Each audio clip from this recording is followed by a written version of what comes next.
Anticipado está con nosotros Gonzalo Augusto, quien es el economista jefe de la Bolsa de Cereales de Córdoba. Sector donde, por supuesto, hay muchas preocupaciones frente a las incertidumbres que se presentan.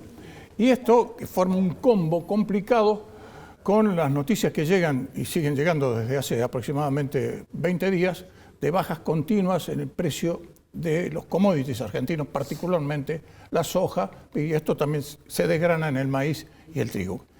¿Cómo ves el panorama, Gonzalo? ¿Cómo anda, Gustavo? Buenas noches. Bueno, como vos lo planteabas, complicado en términos de precio, vemos bajas semana tras semana, ya esto viene de un par de años atrás. Es histórico esto, ¿eh? Sí, hoy uno ve los precios, la soja en Chicago está por debajo de los $350, que para que se den una idea es el valor más bajo en términos de poder de compra desde el 2006, entonces es bastante complejo. Para que se den una idea, Cristina, en términos reales, tuvo un promedio en sus mandatos de $620 por tonelada a precios de hoy, con pico de $800, cuando Javier Milei llega ahora, como te decía, $360 por tonelada, lo cual es un precio mucho más bajo, y donde te queda todavía... Casi la mitad, ¿eh? Claro, menos de la mitad incluso, claro. Y queda todavía mucha soja por vender, o sea, se ha vendido la mitad de la soja. Entonces hoy el gobierno necesita dólares y el tema es que, si bien por lo menos tuvimos una producción buena comparado a lo que fue el año pasado, porque se ha recuperado, pero en términos de precio estamos en estos niveles muy bajos. Sí, indudablemente. Y esto a pesar de que hubo sectores de Brasil, por ejemplo, donde las inundaciones los complicaron muchísimo, pero a pesar de eso, la producción de Brasil sigue siendo muy importante y también el buen clima que acompaña a los cultivos en Estados Unidos. Sí, eso es un tema, lo que decías de Brasil es muy importante. Para colmo, lo de Estados Unidos contracíclico. Exactamente, los Estados Unidos ya van a empezar a cosechar en un mes y medio más, ya empiezan a cosechar la soja. Cuando uno habla con analistas de Estados Unidos, ve que están teniendo una cosecha como nunca vista, les llama la atención el estado de los cultivos de maíz y de soja, entonces van a tener una muy buena cosecha, y lo que vos nombrabas recién de Brasil es muy importante porque sí tienen algunas cuestiones climáticas, pero el área de Brasil es mucho más grande, siembran el triple o el doble de soja que sembramos nosotros, y en áreas muy dispersas, en el centro, sur, y norte. El tamaño territorial de Brasil es prácticamente 4 veces nosotros, ¿no? Exactamente, y todavía tienen para incrementar el área muchísimo más. Entonces Brasil sigue siendo una amenaza en términos de precio porque siguen incrementando el área, volumen y que además de no producción. tienen retenciones, entonces hay incentivos para invertir, ese es el tema. Exactamente, ellos no tienen derecho a exportación, entonces continuamente van incrementando el área, tienen una distancia del puerto mucho más grande que nosotros, pero a pesar de ello puede sembrar porque les es rentable, a diferencia nuestra, que incluso teniendo una distancia del puerto, que somos uno de los más favorecidos a nivel mundial, donde la distancia promedio del puerto, el principal puerto de exportación, es de unos 250 kilómetros, cuando en Estados Unidos supera los 1000 y en Brasil también. Lo que pasa es que allá tienen buenos trenes. Exactamente, tienen logística, pero nosotros, a pesar de esa distancia muy corta, estamos con la rentabilidad muy comprometida producto de estos bajos precios. Claro, y mientras tanto estos anuncios, estas promesas en el sentido de que el gobierno le va a sacar el pie de la cabeza a los productores, llámese en términos concretos retenciones, eso, es decir, lo único que por el momento se sabe que se va a quitar es el impuesto país, ¿no? Sí, que eso es lo pronto que vamos a ver a partir de la semana que viene, pero el tema de derecho de exportación, la semana pasada estuvimos en el aniversario de la Bolsa de Comercio, donde habló el presidente y no se hizo ninguna mención al agro en cuanto a derecho de exportación. Sí habló del superávit fiscal y se supone que lo va a seguir manteniendo y va a ser su meta, y que en un futuro, si esos superávits son sostenidos, se va a traducir en baja de impuestos, que esperemos que sean principalmente baja de derecho de exportación, porque la rentabilidad está muy complicada cuando analiza la campaña que viene. Y eso también te condiciona las ventas a los productores, porque hoy si un productor tiene que vender su soja, la está vendiendo pérdida. Hoy quedan por vender unas 25 millones de toneladas. Muchísimo, ¿no? Que es mucho, la mitad, que serían, si se vendiera todo eso, son unos 10.000 millones de dólares. No siempre se vende todo, supongamos que se venden unas 15, estamos hablando de unos 6.000, 7.000 millones de dólares que podrían ingresar. El tema es que hoy vos como productor, o como cualquier otro agente económico, si vos vendés y salís a pérdida, no vendés. Entonces hoy lo que se está vendiendo principalmente proviene de los dueños de campo que alquilan, dan en arrendamiento esos campos, entonces van vendiendo para vivir, pero hoy el productor prácticamente no vende porque tiene resultado negativo y lo que se proyecta también son números negativos y como el gobierno dijo que no va a devaluar, la competitividad debería venir a través de menores impuestos, entonces esperemos que se puedan dar señales respecto a eso más adelante. Claro, y completando el panorama, tenemos una baja pronunciada en la superficie sembrada con maíz por la chicharrita los asustó a todos, ¿eh? Sí, eso fue la verdad que muy malo para todos los productores. Vemos una caída muy importante en la intención de siembra.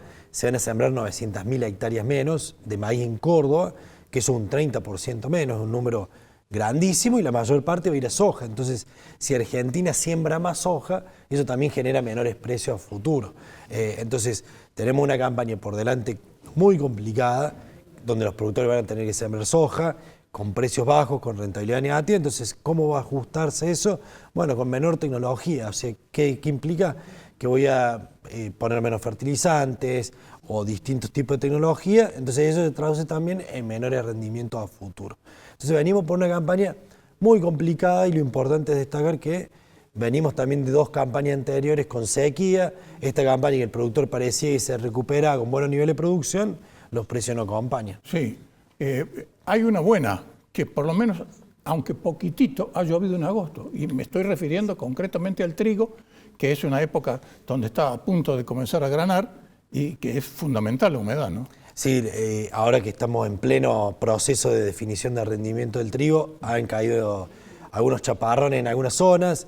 En Córdoba no tanto, pero sí lo que es el sudeste y en lo que es la parte de Buenos Aires, que es la principal productora, Santa Fe, ha llovido, entonces eso por lo menos le va a dar un oxígeno y va a permitir que los rendimientos sean un poco mejores, y eso nos permitiría en diciembre, cuando se coseche el trigo, de tener ingresos adicionales en concepto de divisas, producto de esta mayor cosecha de trigo comparada a la que tuvimos el año pasado. Así que esperemos que el clima siga acompañando, todavía quedan unos 3 meses hasta que lo podamos cosechar, pero por lo menos viene bien y esa lluvia le están dando un empujón para ya entrar en la parte final. Claro, porque ya lo peor hubiera sido que hubiera una sequía prolongada.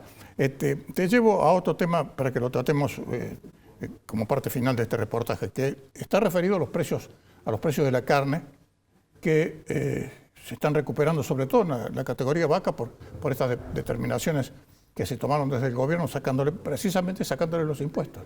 Sí, eso es interesante ver, que se han recuperado el precio de la hacienda, también lo que es del sector lácteo, claro, que por lo menos el sector lácteo es porque se fueron traccionando las exportaciones, en la parte de carnes vacunas también.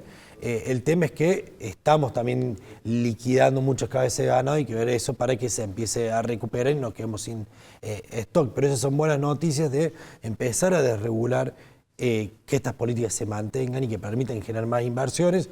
Hoy con precios bajos la ganadería está dando buenos resultados. El tema es que reconvertirse de productor granario a productor ganadero es muy oneroso, entonces sí, no es tan sencillo. No, además hay que tener know-how. Exactamente, pero sí pasarse de ganadería a grano, sí, eso es mucho más rápido. Entonces lo que necesitamos son reglas claras, a futuro que no nos cambien las reglas de juego y que haya más inversiones en lo que es transformar el grano en proteína animal y también poder diversificar un poco las exportaciones del agro. Así que creo que son primeros pasos para ir desburocratizando, desregulando el mercado granario y que le saquen el pie del acelerador como a muchas actividades productivas para que puedan despegar y que podamos aumentar la producción tanto granaria como también de ganadería. Claro, lo que pasa es que es la famosa manta corta, ¿no? Es decir, el gobierno dice, sí, bueno, vamos a desregular, vamos a sacar la presión impositiva, pero resulta que están ajustadísimos porque como consecuencia de la recesión la recaudación no viene bien,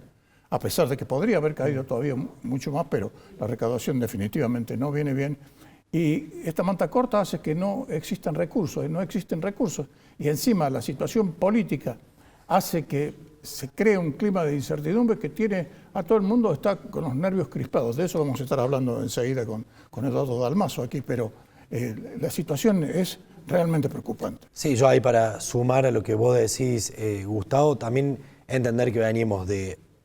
Este va a ser un año complicado, creo que todos los entendíamos, y que estamos poniendo la expectativa en que lo que venga sea mejor. Así que creo que la mayoría apuesta a eso, como veníamos tampoco podíamos seguir. De eso no hay duda. Y no se sale de un día para el otro, creo que eso también es algo importante y que todos entendemos, ¿no? La recesión y la reactivación económica no va a ser de un día para el otro, como lo decía José anteriormente, es heterogénea y que esperemos que más pronto que tarde se empiece a dinamizar y empiece a tocar todos los sectores, pero bueno, también es tener paciencia y que se puedan sanear las cuentas públicas, porque sin una macro ordenada tampoco podemos crecer. Si no, todo el crecimiento que pueda haber es ficticio y que en algún momento el mercado lo va a ajustar. Entonces, por lo menos ir ordenando algunas cuentas para poder crecer sanamente y sostenidamente en el futuro. Claro, porque ya lo sabemos, es decir, no nos tenemos que olvidar, es decir, no podemos sacar la mirada de eso, es decir, no podemos sacar la mirada de eso porque si no nos equivocamos rotundamente. Todo lo que hicimos antes era ficticio. Es que es muy tentador en el corto plazo para los políticos generar esos incentivos que son ficticios, pero que después en algún momento se pagan, entonces creo que también es momento como sociedad entender que es preferible que ser a tasa más baja y sostenidas que rápido para luego tener un ajuste como hace de 2011, que la economía argentina no crece. Gracias, Gonzalo. Muchas gracias, Gustavo.